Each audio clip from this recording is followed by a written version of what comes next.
Hello girls, hello boys, bem-vindo ao Português Facinho Facinho com o Zé Roberto. E no vídeo de hoje a gente aborda os conteúdos mais cobrados pela FUNCERN, beleza? Então você aí que vai participar de qualquer concurso realizado por essa banca, em especial a galera aí que vai participar agora do concurso da Guarda Municipal de Parnamirim, se liga neste vídeo aí para que você possa evoluir nos seus estudos, beleza? Então galera, desde já, boa sorte e bons estudos aí e vamos lá aos conteúdos, beleza? Se você ainda não é inscrito no nosso canal, se inscreva e deixe seu like para que nós possamos fazer um trabalho mais recorrente e com mais qualidade, beleza? Português Facinho Facinho com o Zé Roberto. Boa! Então vamos lá, senhoras e senhores, vamos aqui fazer uma análise geral do conteúdo programático, né, da FUNCERN. Para você que está se preparando aí para o concurso da Guarda Municipal de Parnamirim, bem como para qualquer outro concurso cuja a banca realizadora seja a FUNCERN, beleza?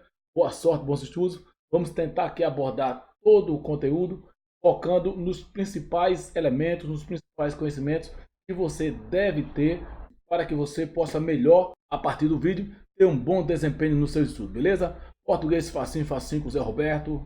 Vamos embora. Então, muito bem, o primeiro conteúdo programático aí que a FUNCERN traz é a leitura e compreensão de texto, beleza? Esse aí é um assunto, não é um assunto, não é um assunto específico, mas é um assunto que exige do candidato toda a capacidade de analisar, de ler e de interpretar o texto, beleza? No entanto, para que o candidato possa fazer uma boa, vamos dizer assim, interpretação, uma boa leitura do texto, é interessante que ele tenha conhecimentos anteriores que nós vamos mostrar aqui para vocês agora, beleza? Então, o candidato ele tem que ter um conhecimento aí relativamente básico sobre o que é denotação e conotação, que muitas vezes, inclusive, aparece no enunciado da questão, beleza?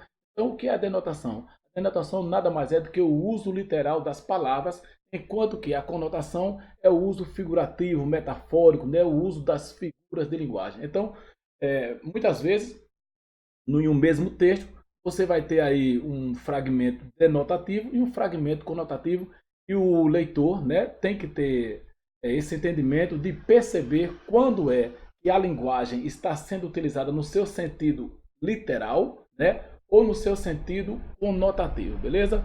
Então, a conotação é muito comum nos textos e também no nosso dia a dia. Por exemplo, você chega para o seu amigo e diz: rapaz, a casa caiu. A casa caiu. É claro que ele vai entender que não foi uma casa de fato que caiu, mas que foi algum problema, aconteceu, algo deu errado, beleza? Então a casa caiu aí seria um uso figurativo da linguagem, uma linguagem no seu sentido conotativo, beleza? Se liga aí nesses termos, porque como já falei, pode inclusive aparecer, no enunciado das alternativas, beleza? Vamos aí para a próxima questão. Pressupostos e subentendidos, né? O que é um pressuposto e um subentendido? Pressuposto é uma marca linguística que aparece no texto e aponta para uma informação que não está escrita, mas que o leitor deve, vamos dizer assim, pressupô-la, beleza? Vamos supor que você esteja andando com um colega, de repente você encontra um outro amigo e você diz para o seu colega: ó, aquele rapaz ali também é um policial. Veja, você disse que ele também era um policial. Essa palavra também é a marca de um pressuposto, ou seja, esse também leva o leitor a inferir, ou o espectador, o ouvinte, a inferir uma outra informação. Se ele também é policial, você vai pressupor duas coisas: ou que ele, além de ser policial, é outra coisa, ou que a pessoa com quem você está falando é um policial. Se eu estou conversando com um policial e digo: olha, aquele rapaz ali também é policial, é porque eu estou pressupondo que com quem eu falo também seja um policial, beleza? Então, o pressuposto, como já falei, é uma palavra que leva o leitor a inferir uma informação que não está escrita, mas ele, a partir de uma determinada palavra, como por exemplo as palavras mas, porém, também, ainda. Quando eu digo assim: rapaz, você ainda não foi, esse ainda pressupõe que você já deveria ter ido, beleza? Então, isso é o que nós chamamos de pressuposto. E o subentendido? O subentendido é também uma informação que não é dita, mas o leitor, o ouvinte, o espectador, ele pode deduzi-la, beleza? Vamos supor que você se encontra com um amigo e diz, rapaz, esse mês a situação está crítica. Já cortaram minha internet, estou vendo a hora cortar minha luz. Aí o cara entendeu o quê? Que você estava pedindo dinheiro emprestado, mas você não pediu dinheiro emprestado. Você simplesmente disse que estava com a dificuldade e tal. Aí o cara já, antes de que você fale alguma coisa, ele diz, rapaz, eu também estou com uma dificuldade danada aí, velho, a situação está crítica esse mês, o comércio aqui está fraco e coisa e tal. Aí você vai dizer o seguinte, não, rapaz, eu não estou pedindo dinheiro emprestado não, eu estou só dizendo que a situação está crítica. Então, veja, o subentendido tem uma diferença aí do pressuposto. No subentendido, o enunciador, o falante, ele pode se defender. Como eu me defendi agora, eu digo, não estou pedindo emprestado não, velho. Mas, já no pressuposto, não. No pressuposto tem uma marca, tem uma palavra que não deixa o falante voltar atrás, porque essa marca pressupõe uma informação. E você tem que explicá-la, não tem como você fugir como no subentendido. No subentendido você não disse nada. Apenas produziu um discurso e ele interpretou. Mas você pode se defender, beleza? Então a principal diferença aí entre o pressuposto e o subentendido é isso. O subentendido, a informação está na entrelinhas, não é dito nada. E no pressuposto existe uma marca, né? Vai existir uma palavra que vai pressupor uma informação, beleza? Vamos aí para... Sim, além disso, para que você possa ter também uma boa interpretação, é fundamental que você domine também, tenha um conhecimento aí relativo sobre os gêneros textuais, beleza? Por que eu estou dizendo isso? Porque cada gênero textual é produzido com uma intenção comunicativa, beleza? Então, por exemplo, um texto, uma notícia, qual a função comunicativa de uma notícia? É informar, beleza? Se você tem lá no seu texto, apareceu na sua prova lá, uma notícia, e se algumas das alternativas diz que a função daquele texto é convencer, é defender uma tese, automaticamente você já vai descartar essas alternativas, porque você sabe que a notícia não tem a pretensão de convencer nem de defender ideia nenhuma, beleza? Então, conhecer os gêneros é fundamental. Eu digo para você aí que você dê uma lida nesses 4 gêneros que são mais recorrentes na FUNCERN. Em primeiro lugar, a crônica. Em segundo lugar, o conto. Terceiro lugar, o artigo de opinião. E quarto lugar, a reportagem, beleza? Então, se você dominar as características desses gêneros, se você, ao bater o olho no texto, souber que já se trata, por exemplo, de um artigo de opinião, de uma crônica, de uma reportagem ou de um conto, automaticamente você já vai eliminar um monte de alternativas feitas aí com base na interpretação, beleza? E como já falei aqui também, a intenção comunicativa. A intenção comunicativa diz respeito à intenção do autor. Sempre que você produz um texto, você faz isso com a intenção.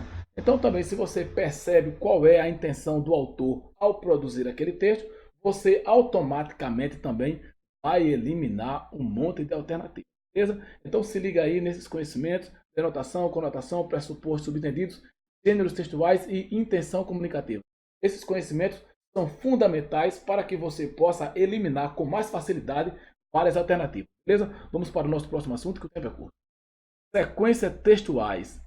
Narrativa, descritiva, argumentativa, explicativa, injuntiva e dialogal. Beleza?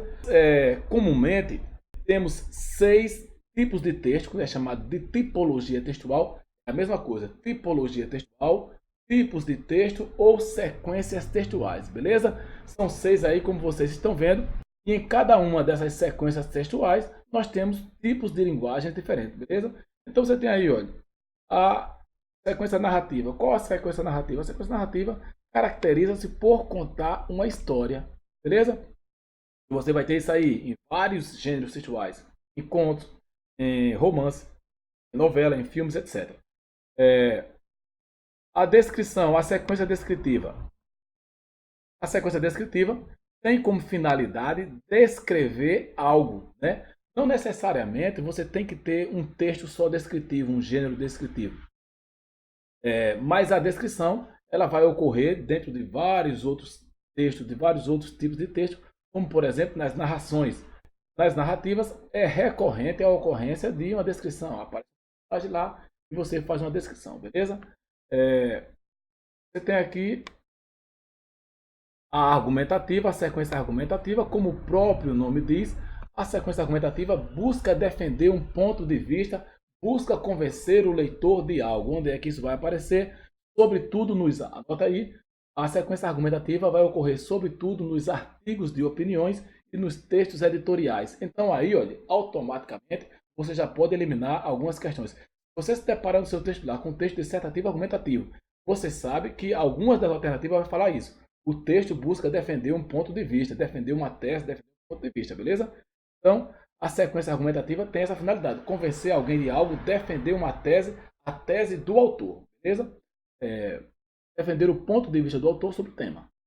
E aqui você tem a sequência explicativa. A sequência explicativa, como o próprio nome diz, é um texto que busca explicar algo, não tenta convencer ninguém, não tenta provar algo, mas apenas explica alguma situação. Como, por exemplo, você pode ter um texto explicativo, por exemplo, explicando como o mosquito transmissor da dengue prolifera. Então, vai ter um texto aí explicando todas as etapas de como isso ocorre. É um texto explicativo, não é um texto que está, por exemplo, defendendo uma ideia. Agora, às vezes, a sequência explicativa também ela ocorre dentro de um texto dissertativo argumentativo. Primeiro você explica algo para depois tentar convencer alguém, beleza?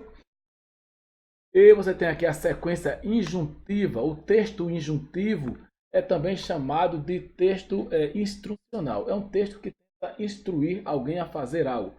Por exemplo, o gênero clássico são os manuais, né? Os manuais de instrução. Quando você compra qualquer um objeto, você recebe um manual que indica como você deve montar um determinado objeto, como ele deve funcionar.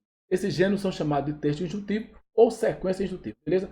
Também, não necessariamente você tem que ter um texto só injuntivo. Você pode ter um texto, por exemplo, narrativo, e nesse texto narrativo aparecer alguma sequência injuntiva, né? Por exemplo, um personagem instruindo um outro personagem a fazer algo, beleza?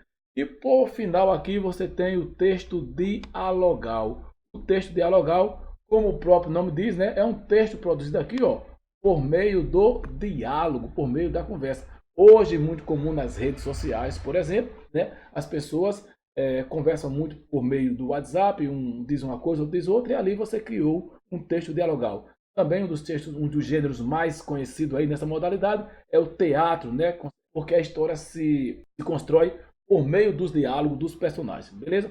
Uma entrevista também é um texto dialogal, beleza? Então, galera, nós vimos aí as sequências textuais, como já falei, sequências textuais, tipos de textos ou tipologias textuais são sinônimos, beleza? Vamos para o nosso tópico aqui, que são os gêneros textuais ou gêneros discursivos. Aí aqui, os gêneros discursivos, você tem uma infinidade de gêneros. Enquanto a tipologia textual, os tipos de texto são apenas 6, como nós acabamos de ver, os gêneros discursivos, né, ou os gêneros textuais são, vou dizer, infinitos, mas são muitos. Por exemplo, contos, poemas, romances, cartas, notícias, artigos de opinião, novela, filme, teatro, todos são gêneros, né? O gênero é caracterizado por ter características específicas. Cada gênero é um gênero porque tem uma característica própria. Por exemplo, uma carta. Uma carta tem uma característica própria, né? Tem sua estrutura. Começa, sei lá, com a data, né? E o local de onde se escreve. Depois vem uma saudação e coisa tal. Tem toda a estrutura. Então, todo texto tem uma estrutura. O poema, por exemplo, é um texto escrito em verso, com rima e coisa e tal. Então, cada gênero tem suas características próprias. Uma notícia, texto que busca informar um fato que ocorreu e coisa e tal. Um artigo de opinião é um texto que busca defender uma tese, apresentando o ponto de vista de um autor, sustentado ali por argumentos. Não necessariamente você vai ter uma questão lá perguntando qual o gênero em questão. E também pode ocorrer, né? Mas não necessariamente. Você não vai lá se deparar o texto e a pergunta vai ter qual o gênero, não é isso. Mas se você souber identificar o gênero, como já falei, você pode eliminar várias alternativas, beleza? Então vamos aí para o nosso próximo tópico. Ok? Coesão e coerência. Primeiro para a coerência.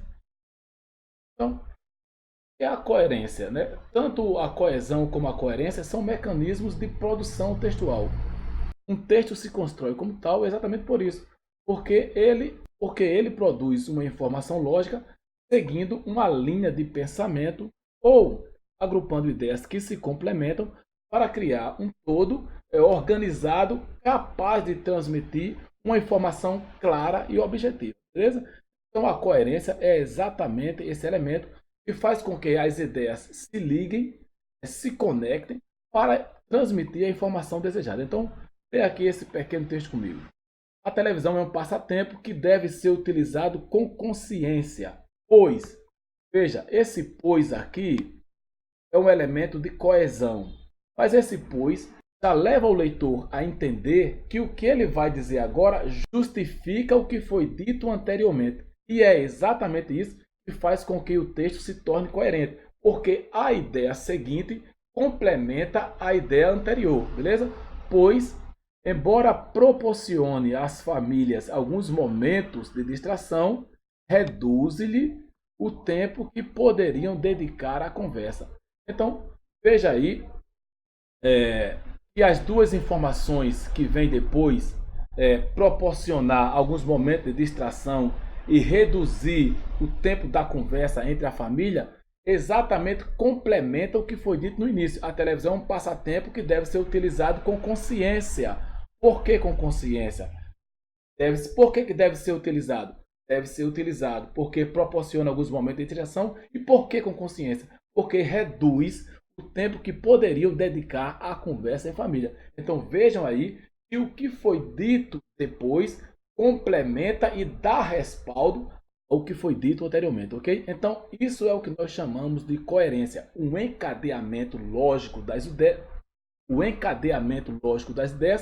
que se ligam e se conectam para criar um texto, um todo organizado, beleza? Onde todas as partes se complementam. Então, a coerência está no campo das ideias. Vamos ver agora aqui um pouco da coesão. Antes vamos ver aqui um texto não coerente, né? Veja aqui. A floresta está cheia de animais já extintos. Veja aqui que essa palavra aqui, já extintos, ela anula o que vem depois, porque o que vem depois tenta justificar o que foi dito anteriormente, só que não há mais condição de justificativa para o que foi dito. Aí ele diz, já extintos, tem que parar de desmatar para que os animais que estão extintos possam se reproduzirem e aumentarem seu número, respirando um ar mais limpo. Então, veja aí que o que é dito depois do primeiro enunciado não faz mais sentido, porque se já estão extintos, não tem como mais se reproduzirem, beleza? Então isso aí é o que nós consideraríamos um texto incoerente, beleza? Então, como já havia afirmado, a coerência ela está no campo do encadeamento lógico das ideias. Vamos agora ver a coesão.